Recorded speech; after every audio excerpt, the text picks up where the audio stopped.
சீம்பால் என்று ஒன்றை கிராமத்தில் இருக்கிறவர்களுக்கு எல்லோருக்கும் தெரியும். இந்த சீம்பால் ஆங்கிலத்திலே கொலாஸ்ட்ரம் என்று அழைப்பார்கள். இந்த கொலாஸ்ட்ரத்தை பற்றி ஆங்கிலத்தில் எப்படி போடுகிறார்கள் என்றால் லிக்விட் கோல்டு என்று அதை பாராட்டுவார்கள். ஏனென்றால் அந்த சீம்பால் வெளிர் மஞ்சள் நிறமாக, அந்த முதல் நாளில் வருகிற அந்த சீம்பால் கொஞ்சம் கூடுதலாக மஞ்சள் நிறத்தோடும், இரண்டாவது மூன்றாவது சில நேரங்கள் நான்காவது நாள் கூட சீம்பால் கிடைக்கும். அப்படி நான்காவது நாள் சீம்பால் சுரக்கிற போது அது கொஞ்சம் வெளிரி இருக்கும், இருந்தாலும் அதிலே கொஞ்சம் மஞ்சள் சாயல் இருக்கும். முதல் நாள் இந்த சீம்பால் நல்ல மஞ்சள் நிறமாகவே இருக்கும்.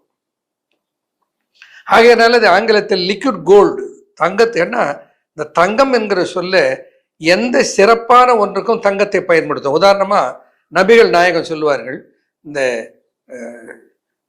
கருஞ்சீரகம் இருக்கிறது, இந்த கருஞ்சீரகத்தை பிளாக் கோல்டு என்று சொல்வார்.